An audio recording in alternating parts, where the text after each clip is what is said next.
સીધું ખાલી કાચું લીધું અને રસોઈ દેવસુંદરજી મહારાજે તૈયાર કરી અને ત્યારે એ જે સ્વરૂપના દર્શન પઠાણના રૂપમાં કર્યા હતા તેમને સૌ પ્રથમ ભોગ ધરાવ્યો કહે છે કે સૌ પ્રથમ જે પઠાણના દર્શન થયા હતા ને એનું દર્શન જોઈ અને પોતે ભોગ લગાવ્યો કહે છે એટલે કહે છે કે જમો જીવન લાલ છે થાર મારો ત્યાર છે થાર મારો ત્યાર છે જમો એટલી વાર છે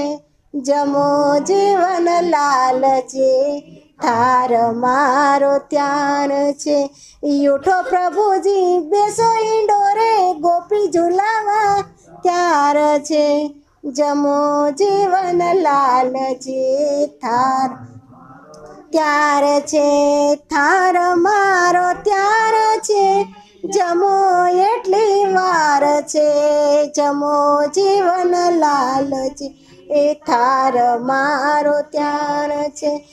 તારા યોડા તમને પ્રભુજી મેળીના મોલ તૈયાર છે જમો જીવન લાલ છે થારમાં ત્યાર છે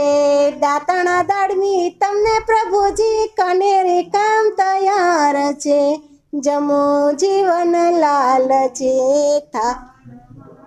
ત્યાર છે ભોજન લાડવા તમને પ્રભુજી કઢેલા દૂધ તૈયાર છે એ જમો જીવન લાલ છે થાર મારો ત્યાર છે મુખવાસ એલસી તમને પ્રભુજી પાંદના બીડા તૈયાર છે જમો જીવન લાલ છે થાર મારો ત્યાર છે હવે જમાડ્યા પછી એને પોઢણ ઢોલિયા જોઈ ને પરમાત્મા મહેમાન આપણી ઘેરે આવ્યા હોય તો કેટલી ક્રિયા કરતા હોય અને આજે પરમાત્મા જો આપણી ઘેરે આવતા હોય તો એને ઉતારાય જોઈ એને નાવણ જોઈ એને દાંતણ જોઈ એને જમવાનું જોઈ મુખવા જોઈ બેસવા હોવા માટે ઢોલિયો જોઈ ને સ્વયં પરમાત્મા આવે છે અને આપણે જ્યારે આજ વિશ્વ જગતની અંદર આવ્યા ત્યારે હજી તો 3-4 મહિના પેટમાં હતા તો આપણી માતાએ કેટલું તૈયાર કર્યું હતું ખોયાન ગોદડિયું પોતલાન ટોપીન